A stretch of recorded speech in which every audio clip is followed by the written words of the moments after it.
Good afternoon, and welcome to Gator's Garage, the home of all things historical and science fiction gaming in and around the great city of Savannah, Georgia. And I'm your host for this afternoon, Mike Baker, the Gator.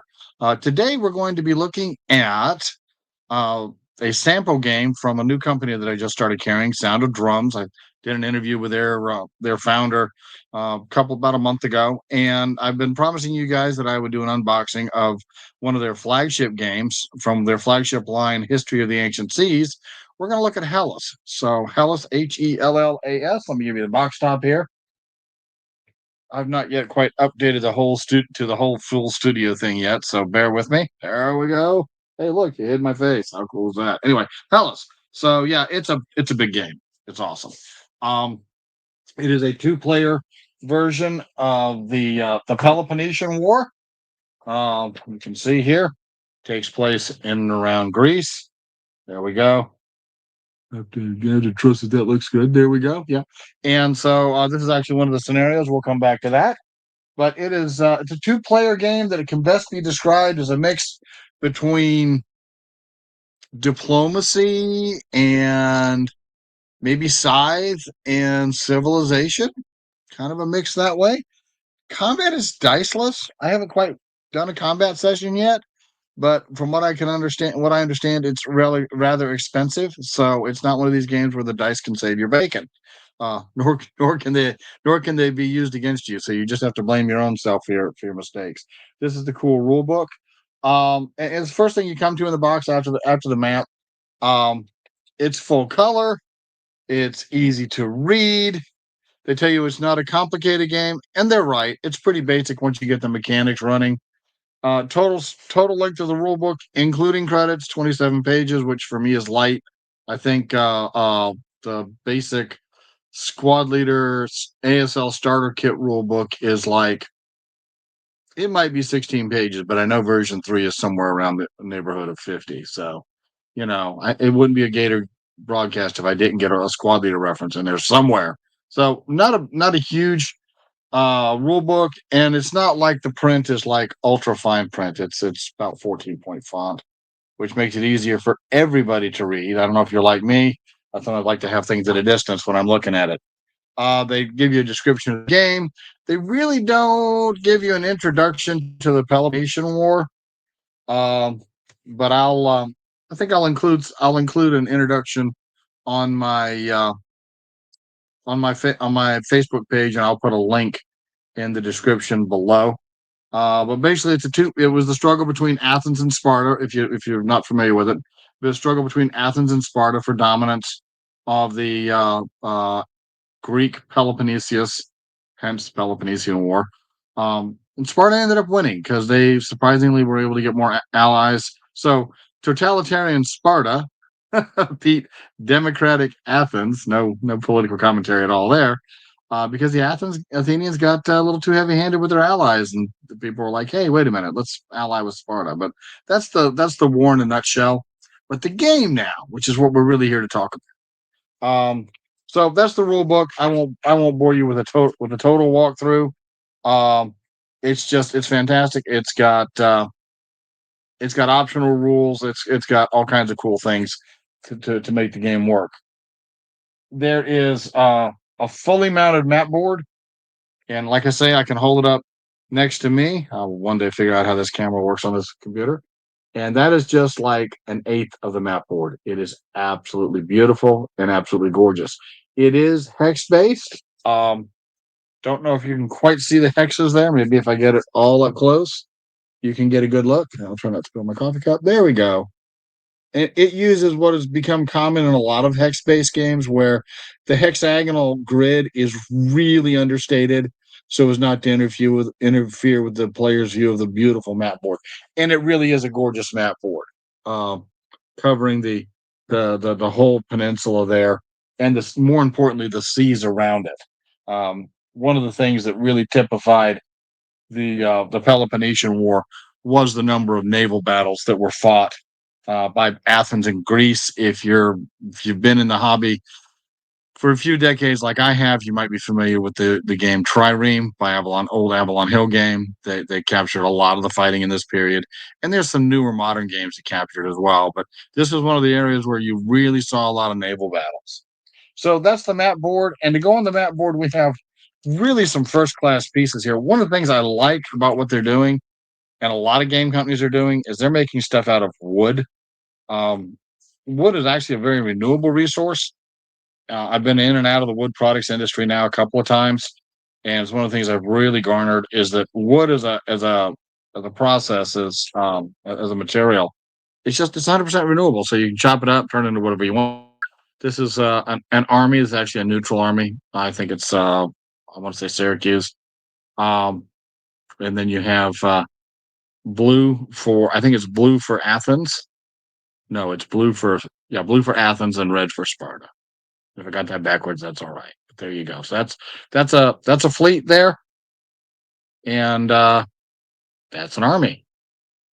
There you go. So the ever popular, ever awesome meeples. So where some games, especially a lot of the old hex and counter games, would have had hundreds of counters, what we have here, literally hundreds of meeples, and they are just amazing. Let me see here. So we have other markers that are very cool. We have civilization markers. There you go. We have I'm gonna have to break out the rules. So we have and that is actually an army marker, so you can actually group your groups of soldiers up under armies and not clutter the map board quite so much. I'm gonna look that up real quick. Where to put that rule book? It's always fun doing something in your office because you can always get stuff lost. It's cool. I know office/studio. So maybe I'll get lucky and people sign up. A bunch of folks will sign up for Patreon and sponsor a studio for Gator Games and Books. Wouldn't that be amazing? So yeah, blue is Athens. So there we go. Hey, look, here's all your little pieces. And what we have here is I love this. So this is a monument, which is a victory point. One of the things that makes this game cool is it's the Peloponnesian War, but I think a better way to describe it, and of course, one of the things that drove the larger war in real life is it really is a clash of cultures, and so different things will set up um, will allow you culture points. So you don't necessarily have to win just a military victory. It is possible, but you can win with a combination of culture and civilization points. That's a leader, so he would lead your troops or your fleets. I've only played this once, so I'm still kind of new to it. What else we got in here? Army marker, monuments. What's the round thing? Income for tracking your income, because more income is always better. So income is tracked on the map, goes up and down depending on how many cities you control. But there are money tokens, so you can save it, can save your income and bank your income. And believe me, that becomes very important, very important. And I'm thinking that army marker ended up in the wrong bag because what I have here are army and fleet markers. Again, these all come with this kit. I was just amazed when I opened the box. I think we were retailing it for $80. I was really amazed when I opened the box and it was just like stuff. It was really that Christmas morning feeling. This is another army marker. I think there's an alternative. And then there is fleet markers. So you can group your fleets together, which is kind of cool. My fleet is coming for your fleet. Yes, there we go. Just like in history, the Athenians start with the naval advantage, and the Spartans have an army advantage. And I was right. I'm going to need to grab that other army marker and put it in here, maybe. Nope, we got 3 of each. So your armies don't have to be on the markers to move and activate, but it is a good bookkeeping system, and it helps to clean up the map board. And if you're like me, you like a clean map board. It makes things easier to read. Marshal Ney, Napoleon's not Marshal. He liked a tidy battlefield, so we like a tidy game board. These all fit within the hexes just fine. They're large hexes, and it's one of the first times I've seen meeples and hexes together in a war game. So that's kind of cool. Um, so how do you pay for all this stuff within your empire while you have income? and income is based on the cities you control. So let me grab the map board again.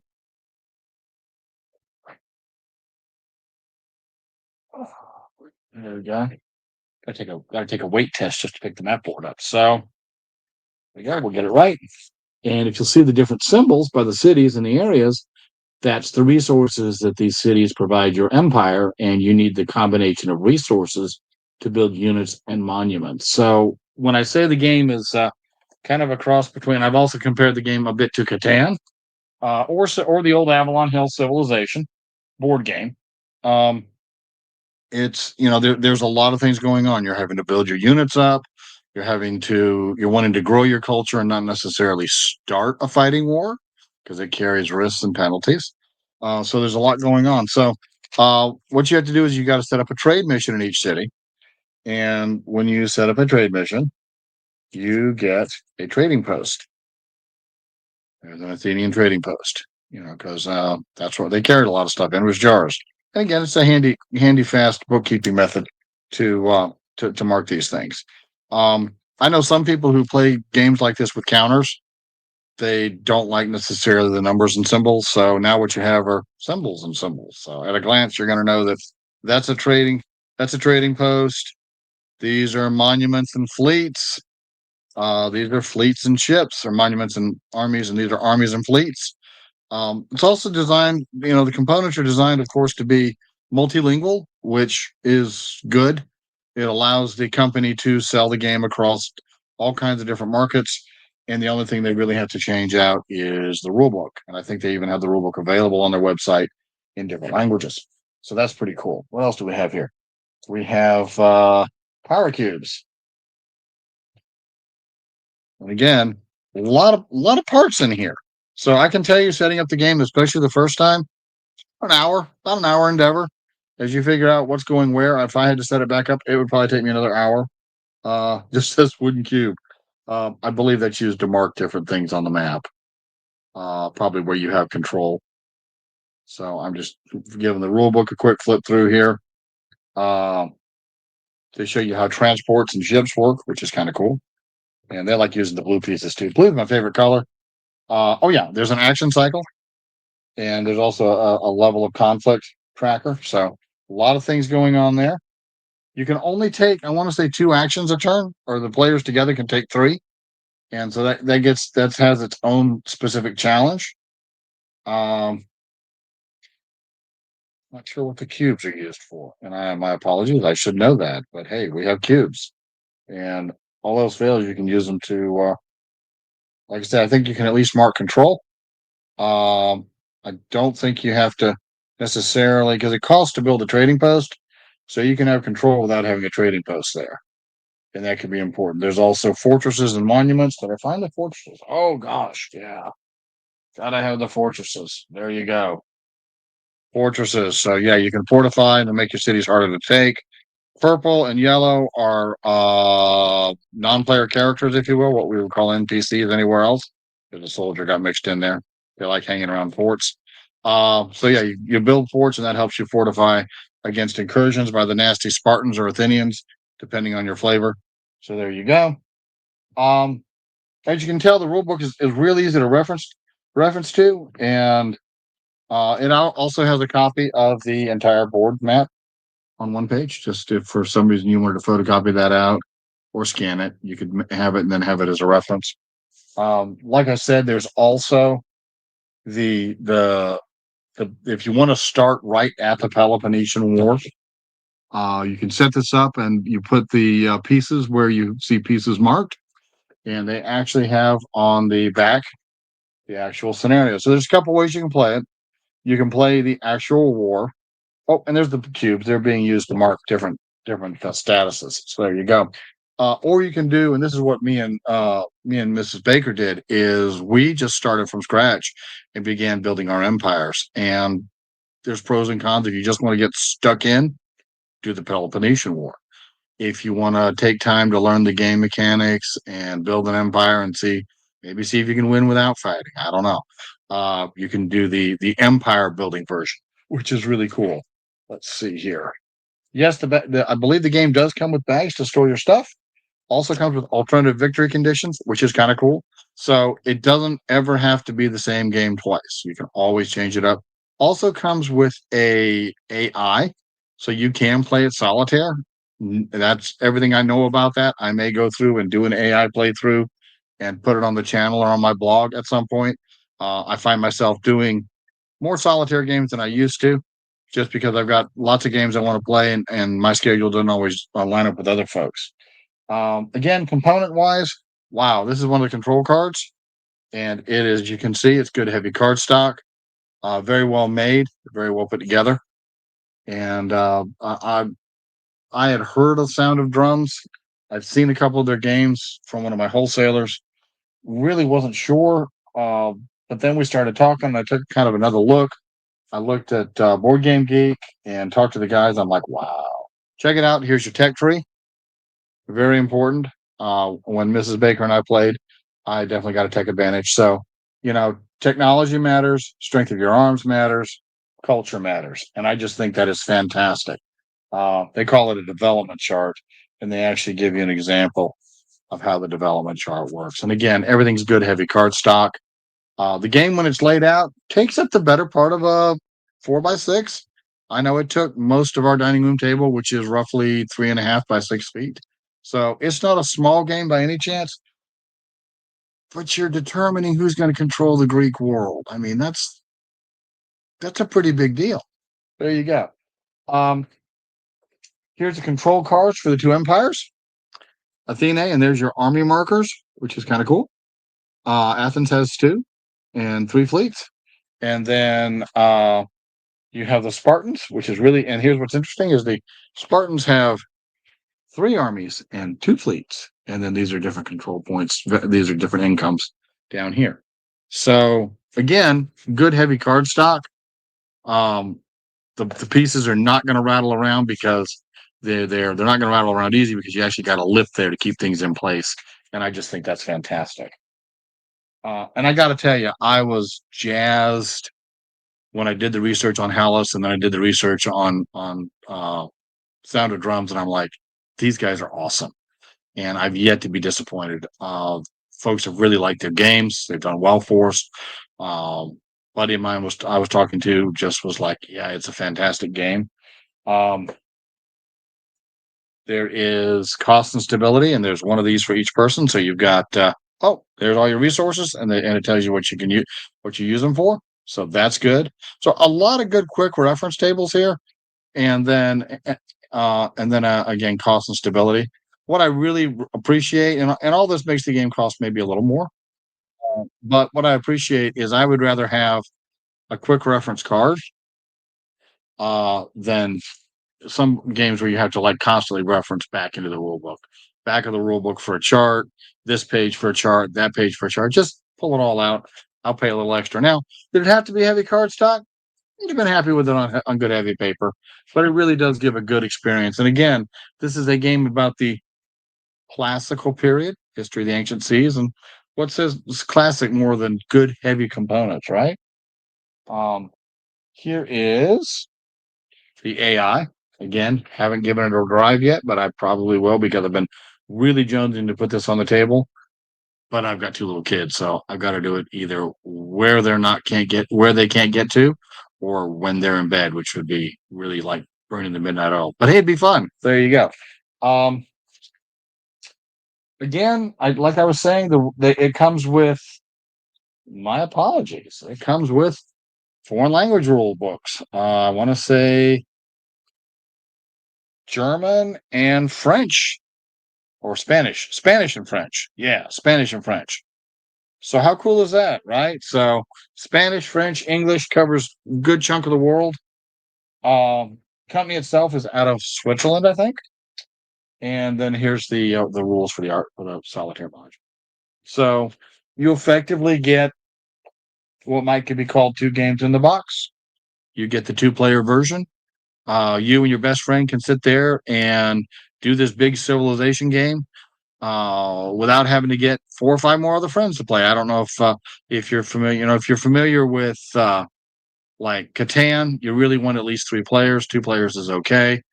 Definitely Game of Thrones. More is better.